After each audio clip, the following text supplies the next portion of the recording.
Hello students. Last lecture के अंदर हमने चैप्टर अपना कंप्लीट कर लिया था फर्स्ट, और मैटर रिगार्डिंग हम नेक्स्ट चैप्टर स्टार्ट करने जा रहे हैं। Is matter around us pure, यानी कि यहाँ पर इस चैप्टर के अंदर भी मैटर के रिगार्डिंग ही बातचीत होगी, लेकिन यहाँ पर जो है मैटर को थोड़ा और डिटेल हम करेंगे कि एक्चुअल में मैटर क्या है। ये तो आपने देख ही लिया फर्स्ट चैप्टर के अंदर।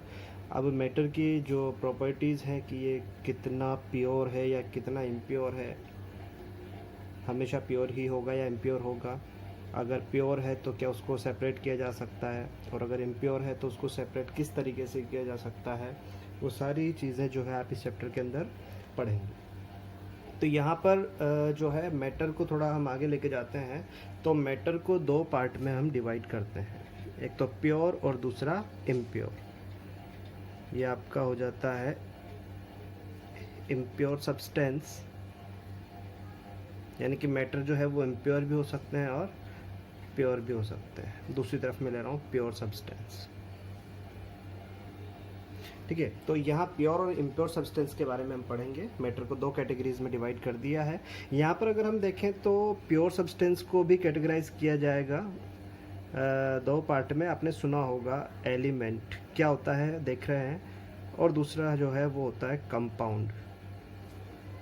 दो कैटेगरी में इसको फर्दर हम एलिमेंट को भी कैटेगराइज करेंगे आगे, लेकिन अभी फ़िलहाल प्योर सब्सटेंस को कैटेगराइज कर दिया है। इसी तरीके से अगर इम्प्योर सब्सटेंस की बात करें तो यहाँ पर एक ही कैटेगरी होती है जिसको आप बोलते हैं मिक्सचर। ठीक है, तो यहाँ पर जो है हम एलिमेंट के बारे में पढ़ेंगे। अच्छा चलिए मैं बता ही देता हूँ कि एलिमेंट की वो तीन कैटेगरी कौन कौन सी हैं। तो आप याद रखें, एक जो कैटेगरी है उसको आप मेटल बोलेंगे, दूसरा नॉन मेटल बोलेंगे, और थर्ड जो कैटेगरी होगी उसको मेटलॉइड आप बोलेंगे।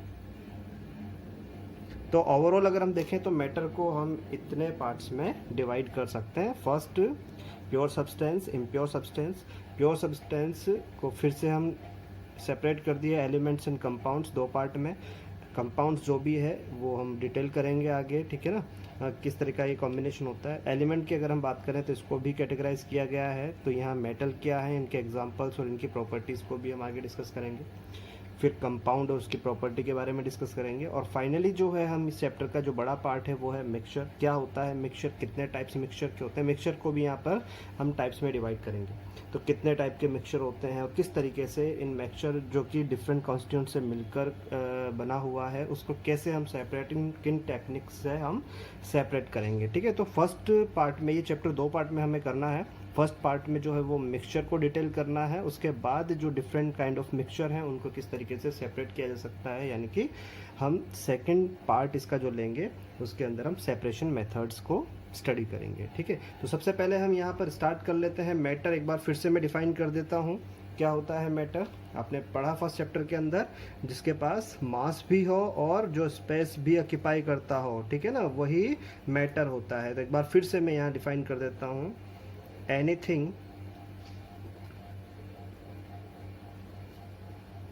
which has mass and occupies space is called, क्या बोल देते हैं उसे, मैटर बोल देते हैं। ठीक है ना। और आपको फिजिकल स्टेट्स की अगर हम बात करें तो तीन फिजिकल, वैसे 5 स्टडी की थी हमने, 5 जो अपने फिजिकल स्टेट थे वो स्टडी किए थे, लेकिन मेनली उसके अंदर 3 ही थे। कौन कौन से, it may be solid, liquid और गैस। ठीक है, तो ये हो जाता है आपका मैटर। अब मैं मैटर को यहाँ पर कैटेगराइज कर रहा हूँ दो पार्ट में, pure substance and impure substance. तो टाइप्स की अगर हम बात करें, टाइप्स ऑफ मैटर, तो कौन कौन से टाइप्स हो गए। पहला हो गया अपना pure substance, and second one impure substance.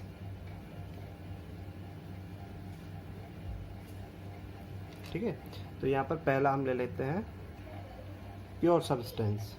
तो प्योर सब्सटेंस जैसा कि यहाँ दिख रहा है, प्योरेस्ट फॉर्म वो होती है जिसको किसी फिजिकल और केमिकल मेथड से स्मॉलेस्ट या सिंपलर पार्ट्स में डिवाइड नहीं किया जा सके, यानी कि एक स्मॉलेस्ट पार्ट हो, ठीक है ना, वही प्योर सब्सटेंस आपका कहलाएगा। यानी कि कह सकते हैं हम कि कोई भी एक पर्टिकुलर काइंड ऑफ एटम्स और मॉलिक्यूल्स से जो कंजिस्ट है वो क्या कहलाएगा, आपका प्योर सब्सटेंस कहलाएगा। क्योंकि एक सिंगल काइंड अगर है तो उसको सेपरेट आउट करना मुश्किल होता है, ठीक है ना। तो यहाँ पर जो है प्योर सब्सटेंस को आपने डिफाइन कर दिया। इट में B defined as a material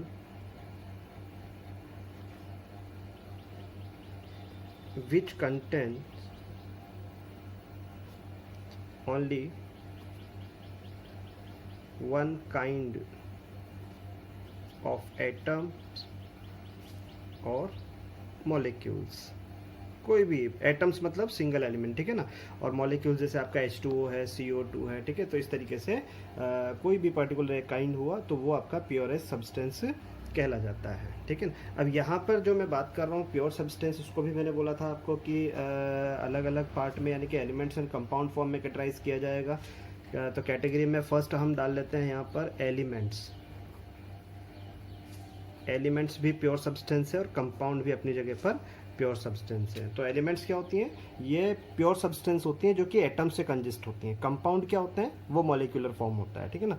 तो यहाँ पर एटम्स के बेसिस पर देखा जाएगा तो एलिमेंट्स हो जाएगा, और मॉलिक्यूल्स के बेसिस पर जो प्योर सब्सटेंस का सेकेंड पार्ट होता है कंपाउंड। तो यहाँ पर हम क्या कर दें, दोनों की अलग अलग प्योरेस्ट फॉर्म कर देते हैं। तो क्या बोल देंगे एलिमेंट्स को, pure substances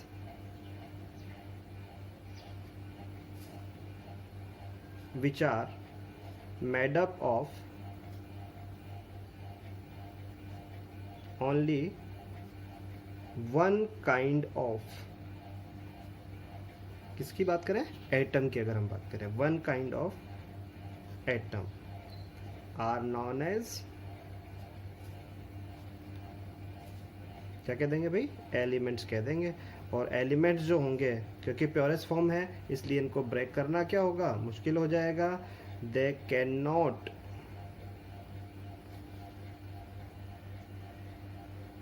not be break up into two और more simpler substances by any of the chemical, किसी भी केमिकल प्रोसेस से। आप फिजिकल से तो कर नहीं पाएंगे, चाहे एलिमेंट हो चाहे कंपाउंड हो, तो फिजिकल से तो हम सेपरेट नहीं कर सकते। लेकिन अगर केमिकल की बात करें, केमिकल प्रोसेस की बात करें, तो एलिमेंट्स को हम केमिकल प्रोसेस से भी सेपरेट आउट नहीं कर सकते। कंपाउंड को हम केमिकल प्रोसेस से सेपरेट आउट कर सकते हैं। तो एलिमेंट के एग्जाम्पल, कई सारे एग्जाम्पल हैं, जिसमें से एक दो मैं यहाँ पर लिखा हूँ। जैसे आपका आयरन हुआ, सिल्वर का एक सिंगल एटम हुआ, गोल्ड का एटम हुआ, कॉपर एटम हुआ, इसी तरीके से कार्बन सुना होगा आपने, कार्बन एटम हुआ, ऑक्सीजन एटम, तो कई सारे। अभी तक अगर हम देखें तो 118 एलिमेंट्स जो हैं वो नॉन हैं। आप आगे पढ़ेंगे पीरियोडिक क्लासिफिकेशन से या पीरियोडिक टेबल से रिलेटेड जब टॉपिक पढ़ेंगे तो वहाँ पर आपको पता चलता है कि कितने एलिमेंट्स आपके प्रेजेंट हैं अभी, ठीक है। तो ये इस तरीके से आपका ये एलिमेंट हो जाता है। अब यहाँ पर मैंने जैसा कि बताया कि एलिमेंट को जो है हम फर्दर कैटेगराइज कर सकते हैं किन पार्ट्स में, metal, non metal and metalloid form में। तो मैं यहाँ पर एक नोट लगा के और लिख देता हूँ, उसके बाद उन तीनों की हम प्रॉपर्टी अलग से कर लेंगे। तो यहाँ पर मैंने लिख दिया elements are further grouped into the following three categories। कौन कौन सी कैटेगरी हो जाती है भाई, तो अभी आपने देखा कौन कौन सी हुई भाई। एक तो हुई मेटल, मेटल्स में अगर हम बात करें तो कौन कौन से हो जाते हैं, आयरन हो जाते हैं। प्रॉपर्टी अभी हम इनकी कर लेते हैं, ठीक है ना, एग्जांपल के साथ, एक दो एग्जांपल के साथ में बताता हूँ। कॉपर हुआ, गोल्ड हुआ। इसी तरीके से मैं यहाँ ब्रैकेट में लिख देता हूँ, टोटल जो है 92 मेटल्स, नॉन मेटल्स अभी प्रेजेंट हैं, ठीक है ना, पीरियोडिक टेबल के हिसाब से। इसी तरीके से दूसरा कैटेगरी क्या था, नॉन मेटल्स, 92 मेटल्स एग्जिस्ट करते हैं अभी तक, ठीक है। इसी तरीके से जैसे आपका कार्बन है, वो नॉन मेटल है। ऑक्सीजन का नाम आपने सुना है, ऑक्सीजन भी क्या है, नॉन मेटल है। हाइड्रोजन आपने सुना है, हाइड्रोजन भी नॉन मेटल है। इस तरीके से अगर हम कैलकुलेट करें, काउंटिंग करें, तो लगभग 19 नॉन मेटल्स पीरियोडिक टेबल के हिसाब से एग्जिस्ट करते हैं। 118 एलिमेंट्स की काउंटिंग में आपको बता रहा हूँ।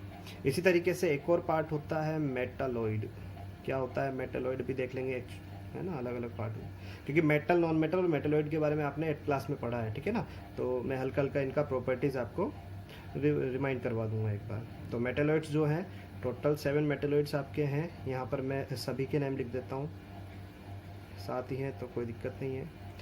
बोरॉन है, सिलिकॉन है, सिंबल्स भी लिख देता हूँ मैं। बोरॉन को कैपिटल बी से रिप्रेजेंट करते हैं, सिलिकॉन को SI से रिप्रेजेंट करते हैं, ये सिंबॉलिक रिप्रेजेंटेशन है इनका, है। इसी तरीके से आपका जर्मेनियम, जर्मेनियम भी एक मेटालॉइड है जिसको आप कैपिटल G स्मॉल e से रिप्रेजेंट करते हैं। इसी तरीके से आपका यहाँ पर और देखें हम तो आर्सेनिक, आर्सेनिक आपका जो है वो AS से रिप्रेजेंट कर देंगे। एंटीमनी, एंटीमोनी, एंटीमोनिक जो है आपका SB से रिप्रेजेंट करते हैं।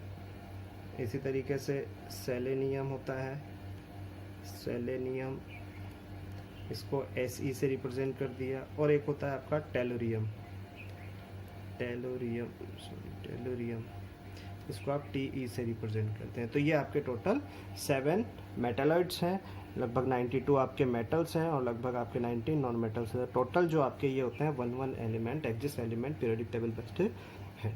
तो यहाँ पर एलिमेंट को आपने 3 पार्ट में कैटेगराइज कर दिया। अब जो है हम यहाँ पर मेटल, नॉन मेटल और मेटलॉइड, जो कि वैसे आपने पढ़ा हुआ है लेकिन एक बार फिर से मैं रिवाइज करवा देते हैं। इनकी प्रॉपर्टीज़ हम पहले लिख लेते हैं।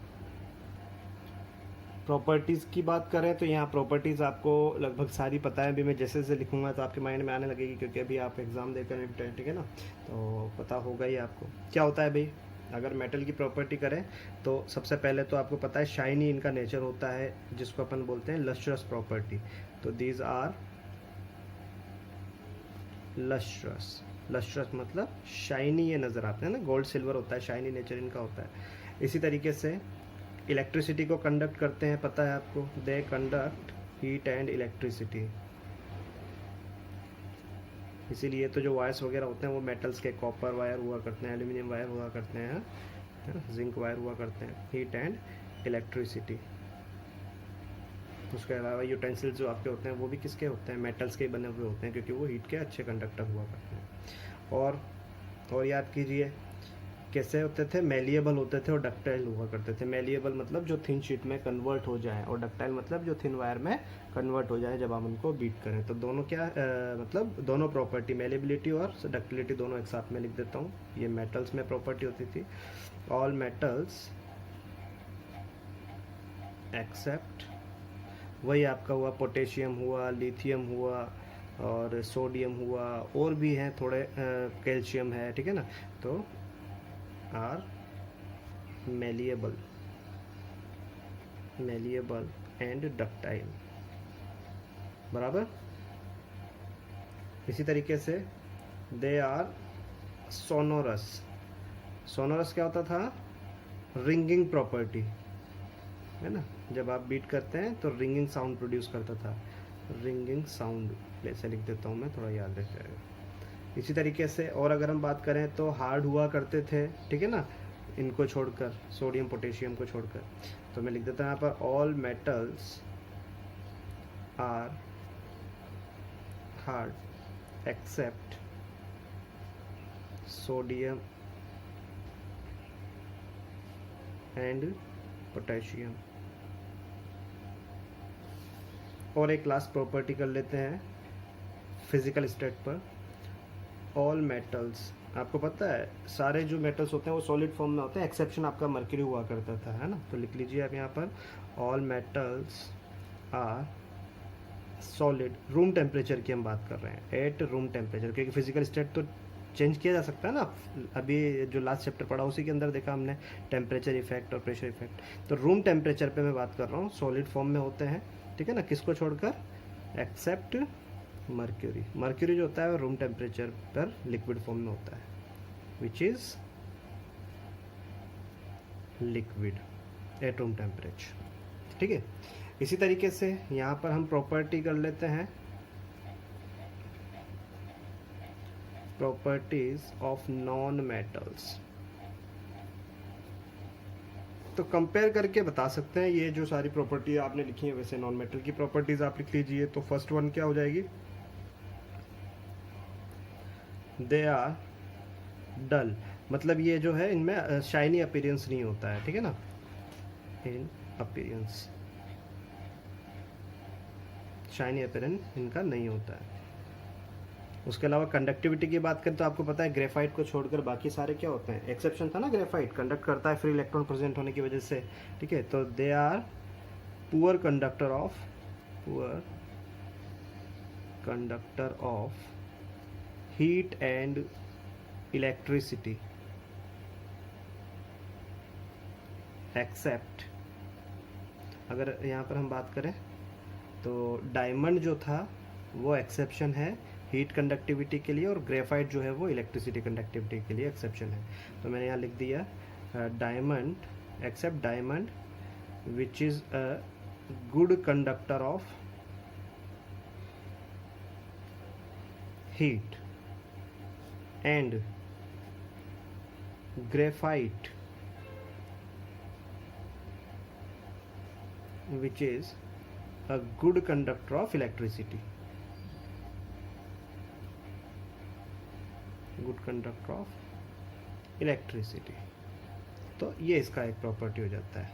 इसी तरीके से हमें पता है यहाँ पर मेलेबिलिटी वगैरह, तो ना कोई ऐसा एक्सेप्शन भी नहीं है, कोई भी ऐसा नॉन मेटल नहीं है जो कि मेलेबल हो या डक्टाइल हो। ठीक है, तो यहाँ पर थर्ड प्रॉपर्टी हम लिख लेते हैं, दे आर, एक्सेप्शन भी नहीं है इसके अंदर, they are neither malleable nor ductile। ठीक है, तो ये प्रॉपर्टी हो जाती है। नेक्स्ट प्रॉपर्टी इसकी हो जाएगी, अगर हम देखें फिजिकल स्टेट के हिसाब से देखें तो तीनों फिजिकल स्टेट यहाँ पर प्रेजेंट होते हैं। दे मे बी सॉलिड, लिक्विड्स और गैसेस एट रूम टेम्परेचर। ठीक है, तीनों फिजिकल स्टेट यहाँ पर हो सकते हैं। एक लास्ट प्रॉपर्टीज़ की देख लेते हैं। जनरली क्या होते हैं, ये सॉफ्ट होते हैं, एक्सेप्शन है diamond, they are generally soft except diamond जो कि हार्डेस्ट, सबसे ज़्यादा हार्ड माना जाता है, which is the hardest substance, hardest natural substance। ठीक है, तो ये हो जाती है प्रॉपर्टी नॉन मेटल की। और मेटेलॉइड की अगर हम बात करें तो बहुत ही सिंपल सी बात है, एक ही स्टेटमेंट में हम लिख देंगे कि मेटेलॉइड की जो प्रॉपर्टी होती है वो इंटरमीडिएट होता है मेटलॉइड, किसका, मेटल एंड नॉन मेटल का, यानी कि मिक्स प्रॉपर्टी होती है सिंपल लैंग्वेज में अगर हम कहें तो। ठीक है, तो यहाँ पर बहुत ही सिंपल हम लिख देंगे द एलिमेंट्स, अच्छा एग्जांपल्स मैंने लिखाई दिए इनके, है ना, द एलिमेंट्स दैट हैव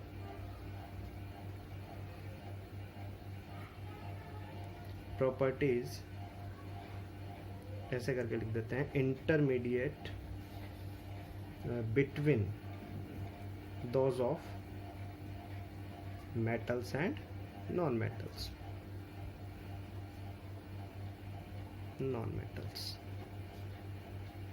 क्या बोल देंगे इनको, आर कॉल्ड मेटलॉइड्स। ठीक है, तो अब बाकी चीज़ें लिखने की यहाँ पर ज़रूरत नहीं है। ठीक है ना, ये आपके मेटलॉइड्स हो जाएंगे। तो इस तरीके से जो है आपने जो फर्स्ट पार्ट है एलिमेंट, जो कि प्योरेस्ट सब्सटेंस हम अभी डिस्कस कर रहे हैं, उसके अंदर फर्स्ट जो कैटेगरी थी वो एलिमेंट थी, और एलिमेंट को भी तीन part, metal, non metal and metalloid में हमने डिवाइड कर दिया। अब सिंपली प्योर सब्सटेंस का जो दूसरा पार्ट है वो हो जाता है अपना कंपाउंड, तो उसका सेकेंड कैटेगरी हो जाती है कंपाउंड। और कंपाउंड्स क्या हो जाएंगे, जैसे आपने एलिमेंट को एटम के साथ कंपेयर किया था वैसे कंपाउंड्स को मॉलिक्यूल के साथ कंपेयर कर लेंगे, और यहाँ पर जो है केमिकल प्रोसेस से इसको सेपरेट आउट किया जा सकता है। तो उसी तरीके से आप डेफिनेशन को कंपेयर करके बना सकते हैं। तो क्या लिख देंगे, it is a form of matter formed by combining two or more elements, दो या दो से ज़्यादा एलिमेंट्स का कॉम्बिनेशन हो इन अ डेफिनेट रेशो। अभी डेफिनेट रेशो क्या है, थर्ड चैप्टर के अंदर बहुत डिटेल में मैं इसको पढ़ा दूंगा, ठीक है ना। डेफिनेट रेशो फिक्स रेशो मतलब, ठीक है ना, अगर रेशो चेंज किया तो उस टाइप का पर्टिकुलर कंपाउंड फॉर्म नहीं होगा, एग्जिस्ट नहीं करेगा, ठीक है। तो अब ये क्या है डेफिनेट रेशो, तो ये चीज़ जो है हम आगे जिस तरीके से फर्स्ट चैप्टर में नहीं, चलिए आपको थर्ड चैप्टर के अंदर ही मैं आपको अच्छे से डिटेल में इसको बता दूंगा। तो यहाँ पर जो है कंपाउंड को आप इस तरीके से डिफाइन कर सकते हैं और साथ में बता भी सकते हैं इसका तोड़ना जोड़ना। तो इट कैन बी डिकम्पोज्ड, मैंने बताया कि फिजिकल प्रोसेस से ना तो एलिमेंट को डिकम्पोज किया जा सकता है यानी कि तोड़ा जा सकता है, ना ही कंपाउंड को, लेकिन केमिकल प्रोसेस अगर हम अप्लाई करें तो एलिमेंट को तो वहाँ पर नहीं तोड़ा जा सकता, लेकिन केमिकल प्रोसेस से कंपाउंड को जरूर सेपरेट आउट किया जा सकता है। तो मैंने लिख दिया है यहाँ पर, it can be decomposed into its constituent, मतलब जिनसे ये बना हुआ है। अब एलिमेंट से ही तो मिलकर बना हुआ होता है, तो मैंने लिख दिया into its constituent elements by suitable chemical methods। तो बात समझ में आ गई क्या बोल रहा हूँ यहाँ पर, केमिकल मेथड से इनको तोड़ा जा सकता है, सुटेबल अलग अलग केमिकल प्रोसेस से अलग अलग कंपाउंड्स को सेपरेट किया जा सकता है उन्हीं के कॉन्स्टिट्यूएंट एलिमेंट पार्टिकल्स में जिनसे वो मिलकर बना हुआ है, ठीक है। तो यहाँ पर कुछ एग्जाम्पल मैं लिख देता हूँ, जैसे आपका वाटर हुआ, वाटर जिसका फॉर्मूला होता है H2O, यानी कि ये टोटल 3 एलिमेंट से बना है, 2 हाइड्रोजन एलिमेंट है और एक ऑक्सीजन है, ठीक है। टाइप ऑफ एलिमेंट है तो 2 है, हाइड्रोजन और ऑक्सीजन से मिलकर। तो यहाँ पर हम केमिकल अलग अलग टाइप होते हैं, जैसे एक इलेक्ट्रोलिसिस केमिकल प्रोसेस होता है, तो उससे आप इस H2O को जो है hydrogen gas and oxygen gas में सेपरेट आउट कर सकते हैं। तो ये क्या है, कॉम्बिनेशन है 2 और मोर एलिमेंट्स का, सेम टाइप और डिफरेंट टाइप, तो यहाँ पर ये कहला जाएगा कंपाउंड। इस तरीके से कार्बन डाइऑक्साइड आपने सुना होगा, कार्बन डाइऑक्साइड जिसका फॉर्मूला क्या होता है CO2, मतलब 1 atom of carbon and 2 atom of oxygen combine to form a single molecule और कंपाउंड ऑफ कार्बन डाइऑक्साइड। तो इसको जो है हम CO2 से रिप्रेजेंट कर देंगे। तो इस तरीके से काफ़ी एग्जांपल आपके सामने हो जाएंगे। अच्छा, सेम टाइप के जैसे ऑक्सीजन गैस है, तो ऐसा नहीं है कि सेम टाइप के एलिमेंट से मिलकर बना हुआ जो कॉम्बिनेशन है वो कंपाउंड निकलेगा, बिल्कुल ये भी एक कंपाउंड है, ठीक है ना, ये भी एक मॉलिक्यूल है। तो इस तरीके से सिंगल अगर एलिमेंट है तो वो, सिंगल अगर एटम है तो वो एलिमेंट कहलाएगा, और एटम्स का जो ग्रुप है वो क्या कहला जाएगा, कंपाउंड कहला जाएगा। तो इस तरीके से आपने प्योर सब्सटेंस को 2 कैटेगरीज में डिवाइड कर दिया बच्चों। अब हमारी सेकेंड कैटेगरी आ जाएगी इम्प्योर सब्सटेंस, जिसके अंदर जो है हम मिक्सचर को पढ़ेंगे और मिक्सचर के बारे में ही इस चैप्टर को आगे डिटेल करेंगे। तब तक के लिए बाय।